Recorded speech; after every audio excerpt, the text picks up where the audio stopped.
जबर का निजाम गिराने वाले हैं, हम एक नया समाज बनाने वाले हैं।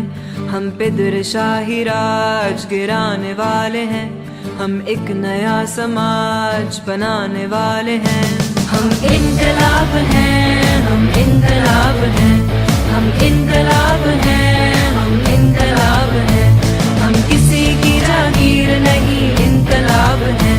हम जुल्म की तस्वीर नहीं, इनकलाब हैं।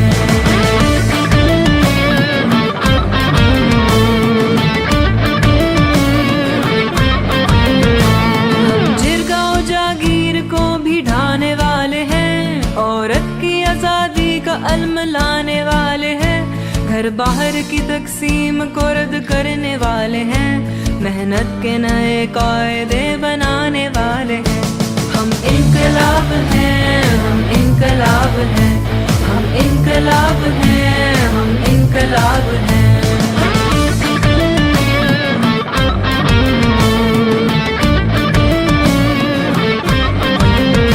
हम जबर तशद्दुद से भी अब लड़ने वाले हैं, नया निसाब इश्क भी बनाने वाले हैं। जिस छत के नीचे कातिल साथ रहते हों, अब उन छतों को हम गिराने वाले हैं। हम इनकलाब हैं, हम इनकलाब हैं, हम इनकलाब हैं, हम इनकलाब हैं। हम किसी की जागीर नहीं, इनकलाब हैं। हम जुल्म की तस्वीर नहीं, इनकलाब हैं।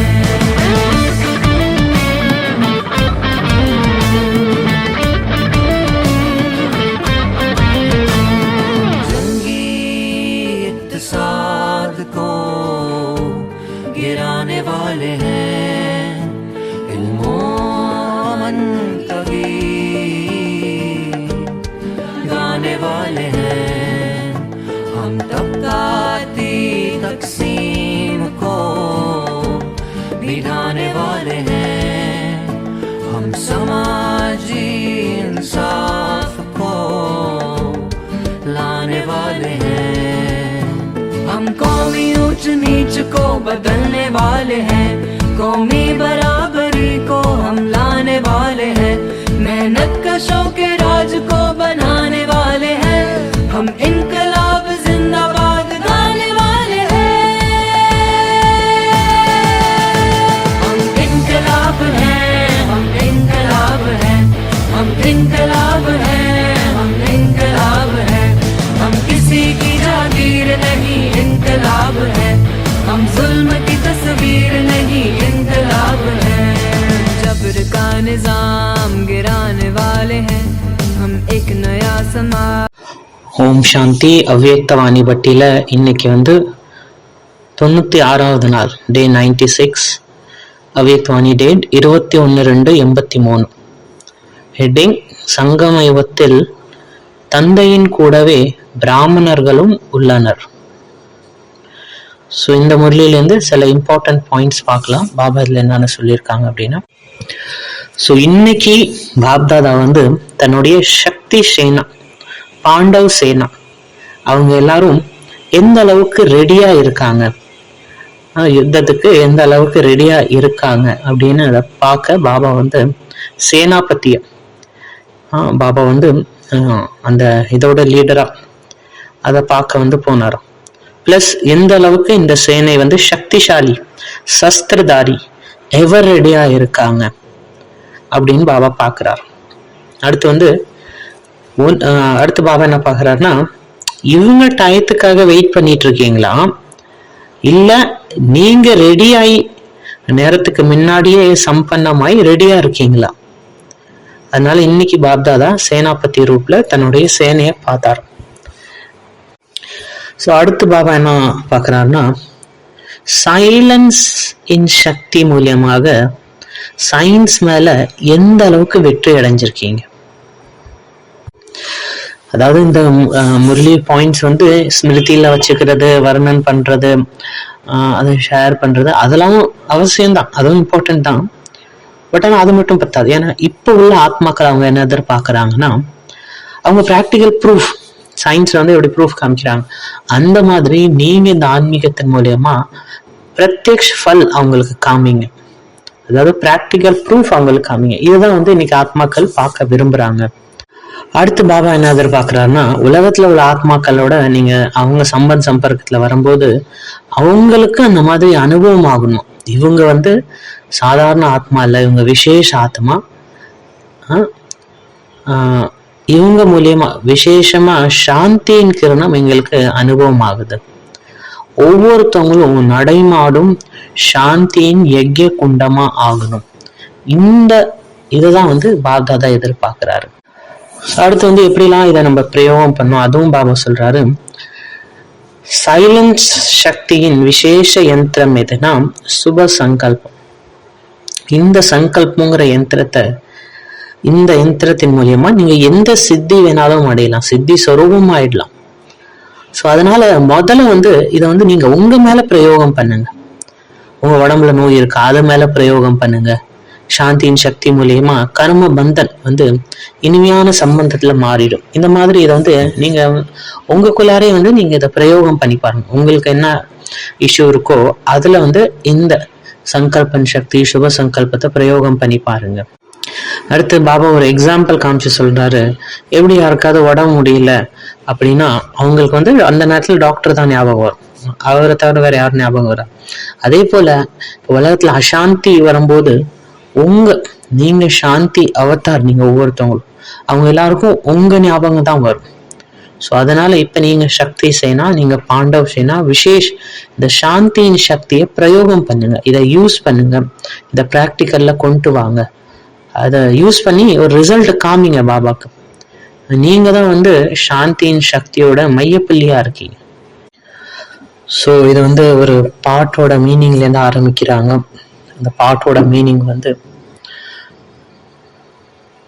நூரே குதா அப்படின்னு ஒரு பாட்டு.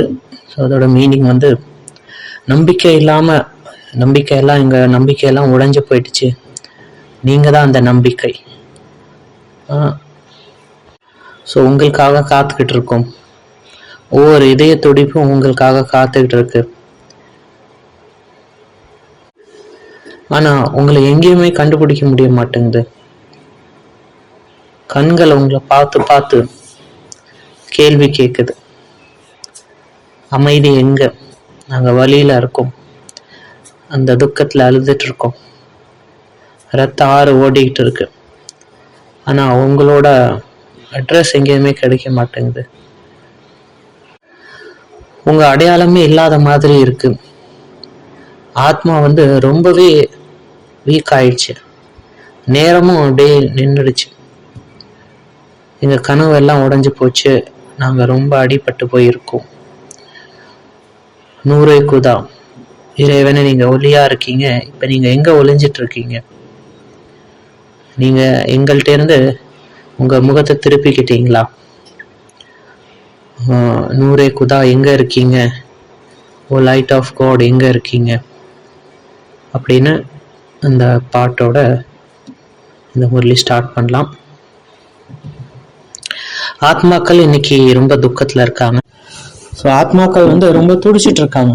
மனித குலம் இன்னைக்கு வந்து ரொம்ப துக்கத்துல, ரொம்ப வலியில இருக்காங்க.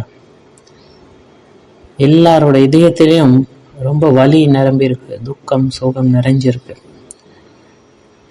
எல்லாரோட மனசுலயும் அமைதி இல்லாம இருக்காங்க. அந்த டிவைன் கைட்லைனுக்காக, அந்த டிவைன் கைடன்ஸ்க்காக அவங்க தேடிட்டு இருக்காங்க, அந்த இறைவனை தேடிட்டு இருக்காங்க. அந்த தேடலுக்கான அந்த தாகம், அந்த அமைதிக்கான அந்த தாகத்தோட அலைஞ்சிட்டு இருக்காங்க. அந்த மாதிரி ஆத்மாக்கள் துடிச்சிட்டு இருக்காங்க. இறைவா எப்ப இந்த துக்கம், இந்த கவலை, கஷ்டம்லாம் தீரும் அப்படின்னு அந்த ஒரு ஏக்கத்தோட இருக்காங்க. அதனால அந்த தேடல்லே அவங்க இருக்காங்க.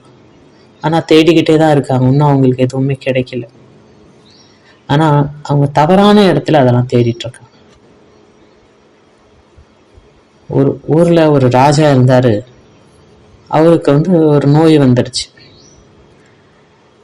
ஆனால் அவருக்கு எவ்வளோ ட்ரீட்மெண்ட் கொடுத்து பார்த்தாங்க, எதுவுமே வேலை செய்யலை. அவங்கக்கிட்டே ராயல் டாக்டர்ஸு எல்லாமே இருந்தாங்க, ஆனால் எந்த ட்ரீட்மெண்ட்டும் வேலை செய்யலை, எந்த எந்த மருந்தும் வேலை செய்யலை. ஆனால் ராஜாவோட நிலைமை நாளுக்கு நாள் மோசமாயிட்டே போயிட்டு இருந்தது. அப்போ யாருக்குமே புரியல என்னதான் பண்ணுறது அப்படின்னு ராஜாவை காப்பாற்றுறது. இந்த ராயல் ஃபேமிலியை வந்து அவங்களோட பிரஜைகள் எல்லாரும் ரொம்ப கவலை துக்கத்தில் இருந்தாங்க.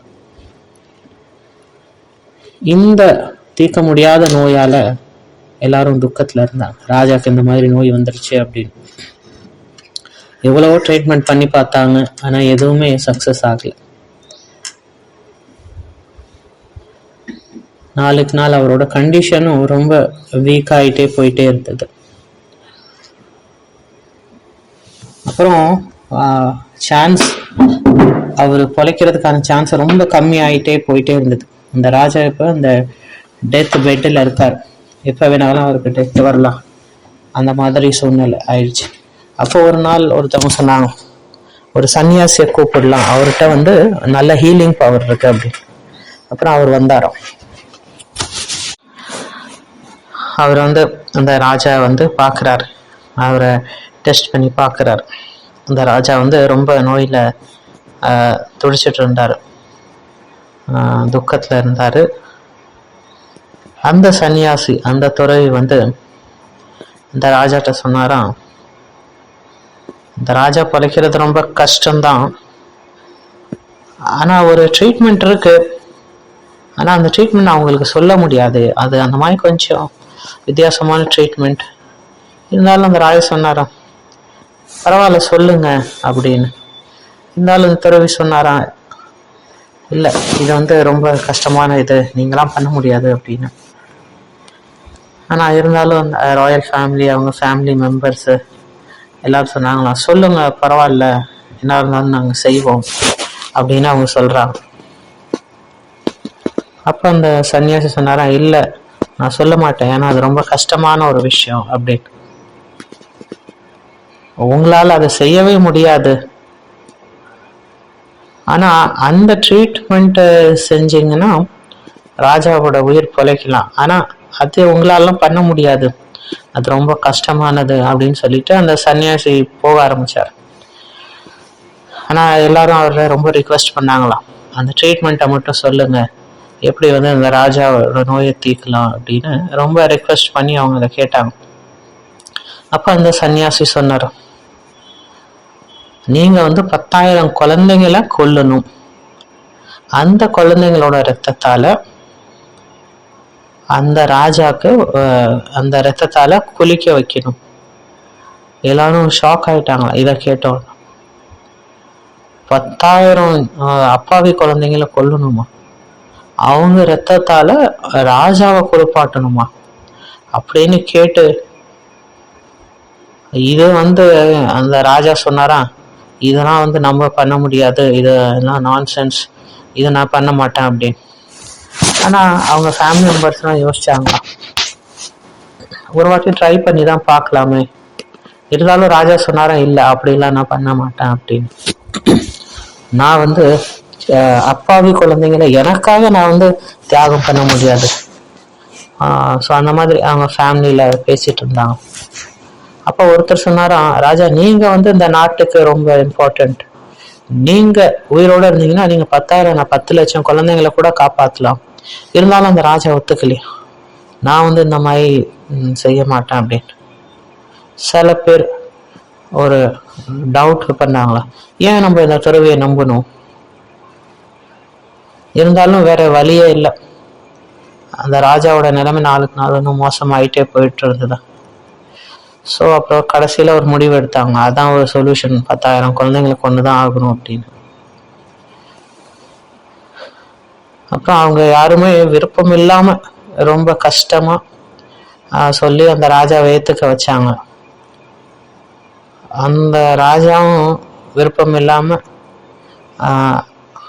அதை ஏற்றுக்கிட்டார். அப்போ அந்த சன்னியாசி சொன்னாரா, சரி இந்த டேட் வந்து 6 மாதம் கழிச்சு வரும், அது வரைக்கும் நீங்கள் இந்த 10,000 குழந்தைங்களை கலெக்ட் பண்ணுங்க, அன்னைக்கு வந்து அவங்கள கொண்டு அந்த ரத்தத்தால உங்க இதை குளிப்பாட்டலாம்.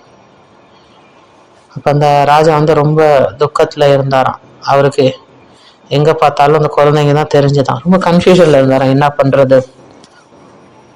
ஒவ்வொரு செகண்டும் அவருக்கு கொஞ்சம் துக்கமா இருந்ததா, ஒரு சஃபரிங்கான மூமெண்டா இருந்ததா. என்னால 10,000 குழந்தைங்க கொல்ல போறாங்க. அந்த நாளும் வந்துருச்சு. 6 மாசம் கழிச்சு எல்லா 10,000 குழந்தைங்களை கொண்டு வந்தாங்க. அந்த அப்ப அந்த குழந்தைங்களோட பேரண்ட்ஸும் வேண்டிட்டு இருந்தாங்களாம். அதாவது இந்த குழந்தைங்களை வந்து கொல்றதுக்கு முன்னாடியே அந்த ராஜா எப்படியாவது சரியாயிடணும் அப்படின்னு அவங்க எல்லாரும் வேண்டிக்கிட்டு இருந்தாங்களாம். சில பேர் கொஞ்சம் கோபமா இருந்தாங்க, சில பேர் அதை வந்து ரிவால்ட்டும் பண்ணாங்க. இருந்தாலும் எப்படி அது வந்து ராயல் ஆர்டர் இல்லையா, அதை வந்து அவங்க மீற முடியாது. அந்த குழந்தைங்க எல்லாரையும் கொண்டு வந்தாங்க. அந்த குழந்தைங்களை பார்க்கும்போது ராஜாவுக்கு ரொம்ப வருத்தமா இருந்ததுதான். பரவாயில்ல, நான் இறந்துடுறேன், இந்த குழந்தைங்களை என்னால கொல்ல முடியாது அப்படின்னு அவர் ஓடி வந்தாராம்.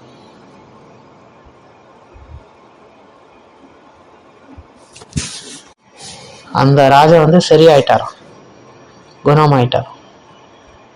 எல்லாரும் ஆச்சரியத்துல இருந்தாங்களா, எப்படி அந்த சன்னியாசி எல்லாரும் கூப்பிட்டாங்களா, எப்படி எப்படி நீங்க 10,000 குழந்தைங்களை கொல்ல சொன்னீங்க, நான் கொல்றதுக்கு முன்னாடி எப்படி அவர் சரியாயிட்டாருன்னு. அப்ப அந்த சன்னியாசி சொன்னார், அந்த ராஜா வந்து அவர் நோயை பத்தியே தான் யோசிச்சுட்டு இருந்தாரு. அவர் வந்து வேற எதை பத்தியும் அவரால் யோசிக்க முடியல. ஆனா இந்த கடைசி 6 மாசம் அவரு வந்து அவர் நோயை பத்தி யோசிக்கிறத மறந்துட்டாரு. அவரு வந்து அந்த குழந்தைங்களோட நன்மையை பத்தி தான் யோசிச்சார். ஸோ அவருக்கு வந்து சுயநலம் இல்லை. இந்த 6 மாசம் அந்த குழந்தைங்க நல்லா இருக்கணும்னு தான் நினைச்சாரு. அவரை பத்தி எந்த ஒரு இதுவும் இல்லை. அந்த குழந்தைங்க மேல ஒரு அன்பு, ஒரு கம்பேஷன், ஒரு கருணை, ஒரு தயவு, இதெல்லாம் இருந்தது. இந்த குணங்கள் அவருக்குள்ளார மேலோங்க ஆரம்பிச்சது. இது மூலியமா அந்த குழந்தைங்க வந்து காக அவர் யோசிச்சதுனால இவரு வந்து சரியாயிட்டார். அப்ப அந்த ஹீலிங் எப்ப டேக் பிளேஸ் ஆகும்னா, நீங்க வந்து உங்க சுயநலத்துல இருந்து மூவ் ஆகும்போது அந்த ஹீலிங் வந்து நடக்க ஆரம்பிக்கும். ஸோ அந்த ஹீலிங் எப்ப நடக்கும்னா, அந்த சுயநலம்லேருந்து எப்ப வெளியே வரீங்களோ. ஹீலிங் எப்ப நடக்கும்னா, நீங்க மற்றவங்க நன்மைக்காக யோசிக்க ஆரம்பிக்கிறீங்களோ, மற்றவங்க சேவைக்காக யோசிக்க ஆரம்பிக்கிறீங்களோ, அப்ப ஹீலிங் நடக்கும். ஹீலிங் எப்ப நடக்கும்னா, அந்த நோயை பத்தியே யோசிக்காம இருக்காதும் போது. அப்ப எது நோயா இருந்ததுன்னா நம்ம மனசுதான் நோயா இருக்கு.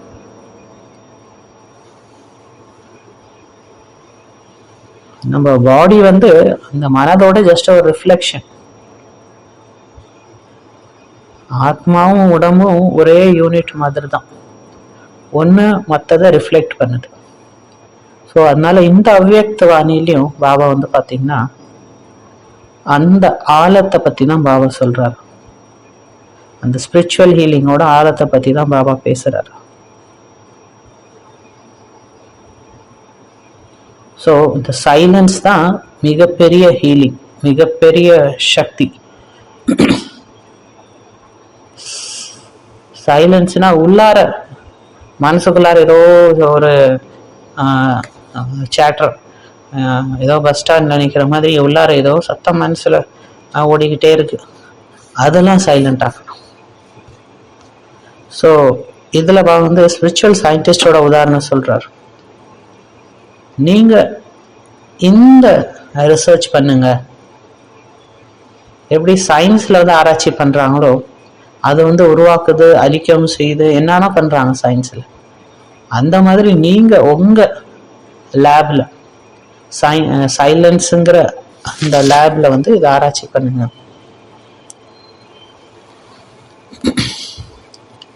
சயின்ஸ் வந்து பாருங்க என்னன்னு பண்ணுது.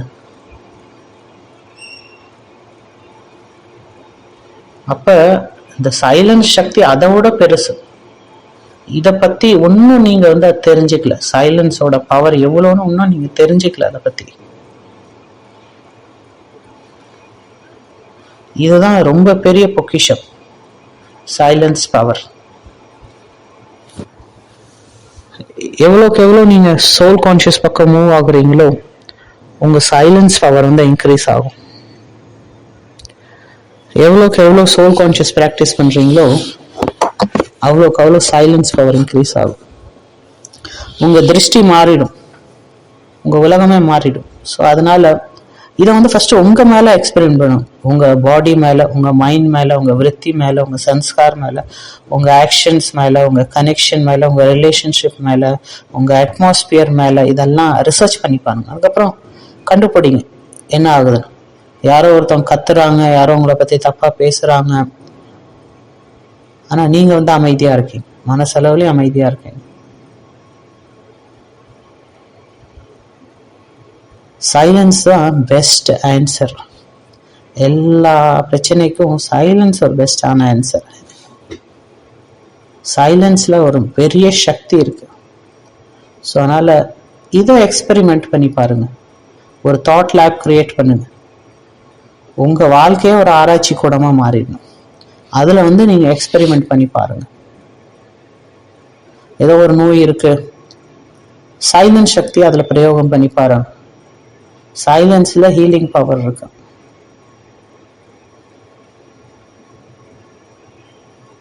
கர்ம போக ஏதோ இருக்கு, அதுல சைலன்ஸ் பவர் யூஸ் பண்ணுங்க. இல்ல ஏதோ கரும்பந்தன் இருக்கு, அது பாபா சொல்றாரு கர்ம சம்பந்தல மாறிடும், இனிமையான சம்பந்தமா மாறிடும். கர்ம போகம் குறைஞ்சு போயிடும். அது வந்து ஏதோ தண்ணியில கோடு போட்ட மாதிரி ஈஸியா நீங்க கிராஸ் பண்ணி போயிடும். அந்த சூழியில இருந்து முல்லா மாதிரியும் முள்ளில இருந்து பஞ்சா மாறிடும். நீங்க அதிசயங்கள் பார்க்கலாம் இந்த சைலன்ஸ் சக்தியை பிரயோகம் பண்ணும்போது. இந்த சோல்ல அவ்வளோ சக்திகள் இருக்கு, அது ஒன்றும் நீங்க தெரிஞ்சுக்கல அப்படின்னு. ஜஸ்ட் அந்த சோல் கான்சியஸ்ல மட்டும் வாங்க, சோல் பத்தி திங்க் பண்ணுங்க, அந்த ஆத்மாவோட சைலன்ஸ் பவரை பத்தி திங்க் பண்ணுங்க. Length of soil, size of soil, அதோட டெப்த் என்ன, ஆழம் என்ன, சோலோட ஒவ்வொரு ஆங்கிள்லையும் போங்க. சோலோட அந்த சூக்ஷ்மதா என்ன, ஆத்மாவோட சூக்ஷ்மதா என்ன, நேச்சர் என்ன, ஆத்மாவோட நேச்சர் என்ன, அதோட ஃபோம் என்ன, அதோட அந்த journey, sanskar, surrender, purity. So வித்தியாசமான இதை பத்தி யோசிச்சு பாருங்க. சோலோட ஆழம் என்ன, அதோட ஹைட் என்ன, டெப்த் என்ன, விட்த் என்ன, அதோட சன்ஸ்காரங்கள் எப்படி. ஸோ பாடியிலேருந்து நம்ம ஃபோக்கஸ் எடுத்து ஆத்மா பக்கம் போகணும். நீங்கள் கர்மம் செய்யும் போதும், சாப்பிடும் போது, ஆத்மாவோட கனெக்ஷனில் வரும்போது, எல்லா டைமும் சோல் கான்ஷியஸ் ப்ராக்டிஸ்க்கு இம்பார்ட்டன்ஸ் கொடுங்க. சத் சித் சுகம் பரமஹம்சம், இந்த ஆத்மா பற்றியே சிந்தன் பண்ணுங்க. காலைல எப்போ எந்திரிக்கிறீங்களோ அப்பவே சோல் கான்ஷியஸ்ல வந்துருங்க. நான் யாரு, நான் என்ன மாதிரியான ஆத்மா. 24/7 ப்ராப்ளம் பத்தி, மக்களை பத்தி, பர்சன் பத்தி, சுச்சுவேஷன் பத்தி, அதை பத்தி யோசிக்காதீங்க. ஆத்மாவை பத்தி சிந்தன் பண்ணிட்டே இருங்க. மற்றவங்களையும் ஆத்மான்னு பார்க்குற ப்ராக்டிஸ் இன்க்ரீஸ் பண்ணுங்க. மற்றவங்கள பத்தி மற்றவங்கள்ட்ட பேசும்போது அந்த ஆத்மா கிட்ட நான் பேசுறேன், இந்த ப்ராக்டிஸை வந்து அதிகரிங்க. ஸோ இது வந்து உள்ளாரேந்து அந்த விஷயம் ஷிஃப்ட் ஆகணும். மெட்டாமார்போசிஸ், அந்த ஒரு சேஞ்ச் நமக்குள்ளார கொண்டு வரணும். ஸோ மெட்டாமார்போசிஸ்னா ஒரு பட்டாம்பூச்சி வந்து அது ஸ்டார்டிங்லேயே பட்டாம்பூச்சியாக இருக்காது. ஃபர்ஸ்ட் வந்து பார்த்தீங்கன்னா ஒரு புழுவாக இருக்கும். அந்த புழு வந்து பார்க்கவே ரொம்ப அரிக்குறுப்பாக இருக்கும், அது யாருக்குமே பிடிக்காது.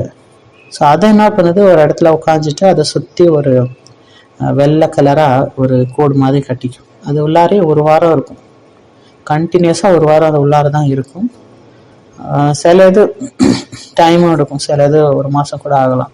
அதுக்கப்புறம் பார்த்தீங்கன்னா அந்த புழு தான் ஒரு அழகான பட்டர்ஃப்ளையாக மாறும். இந்த ப்ராசஸ்க்கு பேர் தான் மெட்டமார்போசிஸ். ஸோ அந்த மாதிரி நமக்குள்ளார ஒரு நல்ல ஒரு மாற்றம் கொண்டு வரும். ஒரு பாபா தவிர வேற யாரும் கிடையாது. வெளி உலகத்துக்கும் எனக்கும் எந்த கனெக்ஷனும் இல்லை. அந்த மாதிரி இருக்கும்போது நம்மளும் அந்த மாதிரி பட்டாம்பூச்சி மாதிரி ஆகும். ஸோ ஒரு மனிதர்கிட்ட நீங்கள் ஏதோ ஒன்று சொல்லணுன்னா நீங்கள் வர்பலாக பேச வேண்டாம், நீங்கள் வந்து மனசால கம்யூனிகேட் பண்ணி பாருங்களேன். சில வைப்ரேஷன் சென்ட் பண்ணுங்க, மென்டல் டெலிபதி ப்ராக்டிஸ் பண்ணி பாருங்க.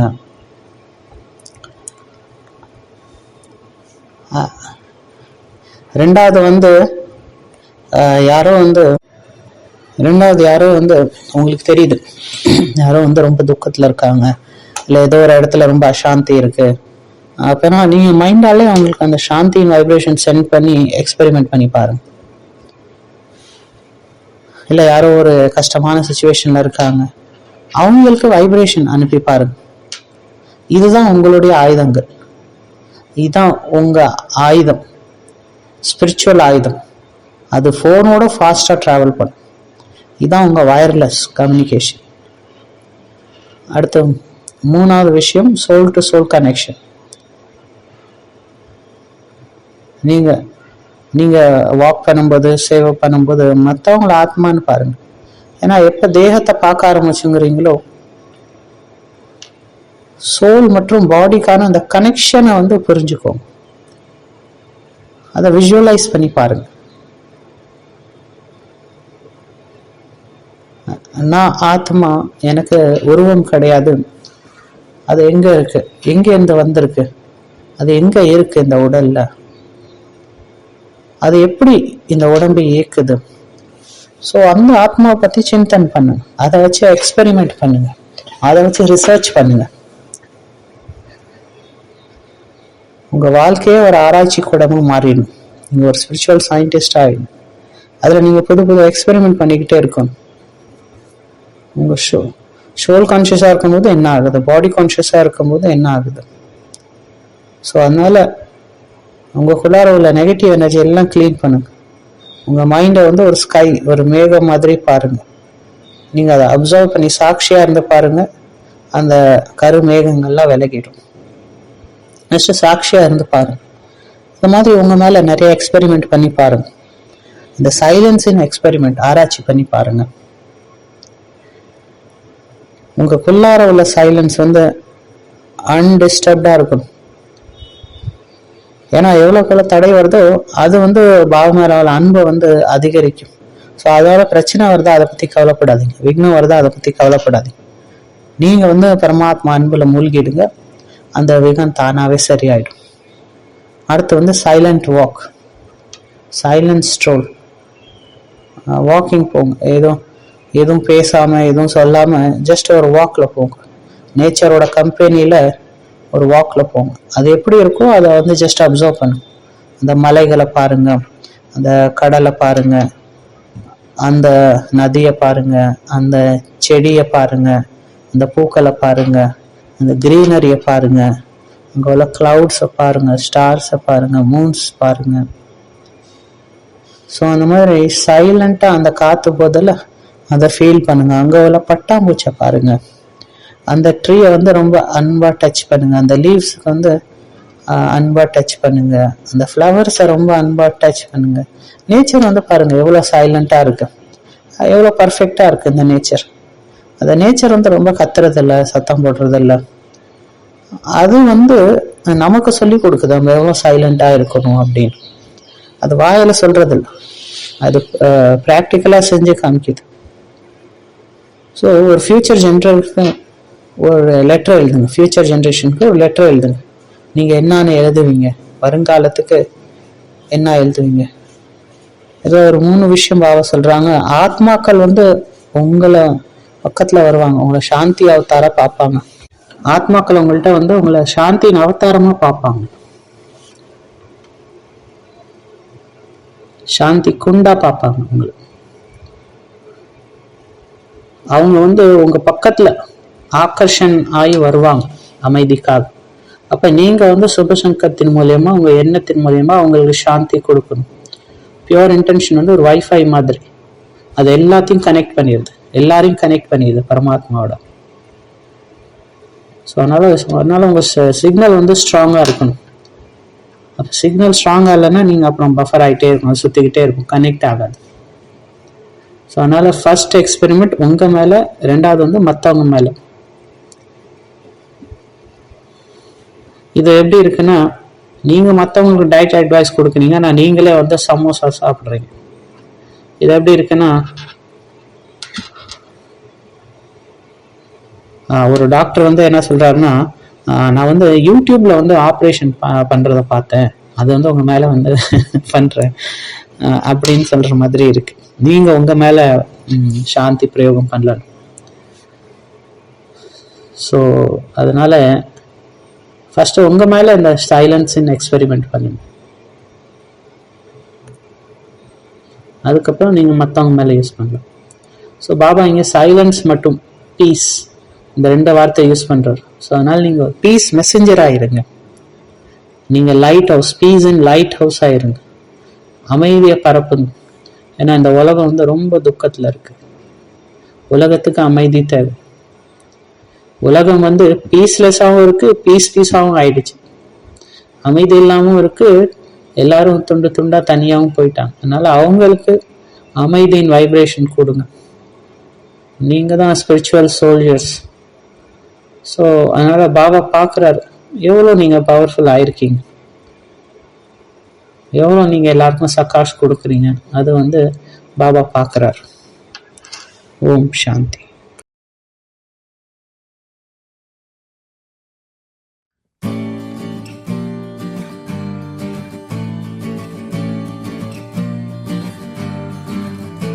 हम जबर का निजाम गिराने वाले हैं, हम एक नया समाज बनाने वाले हैं, हम पे शाही राज गिराने वाले हैं, हम एक नया समाज बनाने वाले हैं।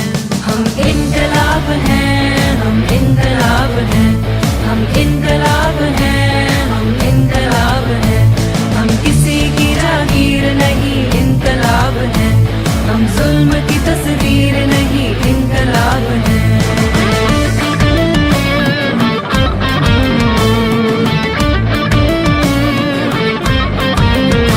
हम जिरगा और जागीर को भी ढाने वाले हैं, औरत की आज़ादी का अल्म लाने वाले हैं, घर बाहर की तकसीम को रद्द करने वाले हैं, मेहनत के नए कायदे बनाने वाले हैं। हम इनकलाब हैं, हम इनकलाब हैं, हम इनकलाब हैं, हम इनकलाब हैं।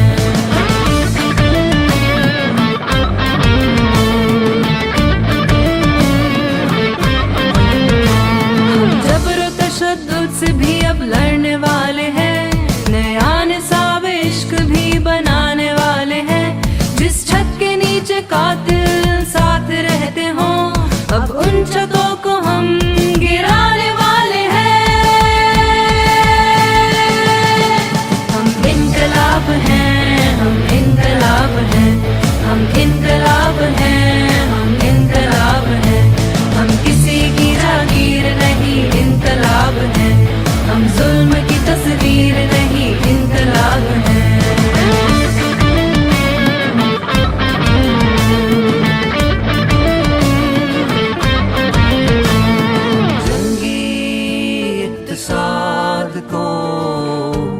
गिराने वाले हैं, इल्मोमन कभी गाने वाले हैं, हम तबकाती तकसीम को मिटाने वाले हैं, हम समाजी इंसाफ को लाने वाले हैं, हम कौमी ऊंच नीच को बदलने वाले हैं, कौमी बराबरी को हम लाने वाले हैं, मेहनत कशों के राज को बनाने वाले हैं, हम इनकलाब जिंदाबाद गाने वाले हैं। हम इनकलाब हैं, हम इनकलाब हैं, हम इनकलाब हैं, हम इनकलाब हैं, हम किसी की जागीर नहीं, इनकलाब है, हम जुल्म की तस्वीर नहीं, इनकलाब है। जबर का निजाम गिराने वाले हैं, हम एक नया समाज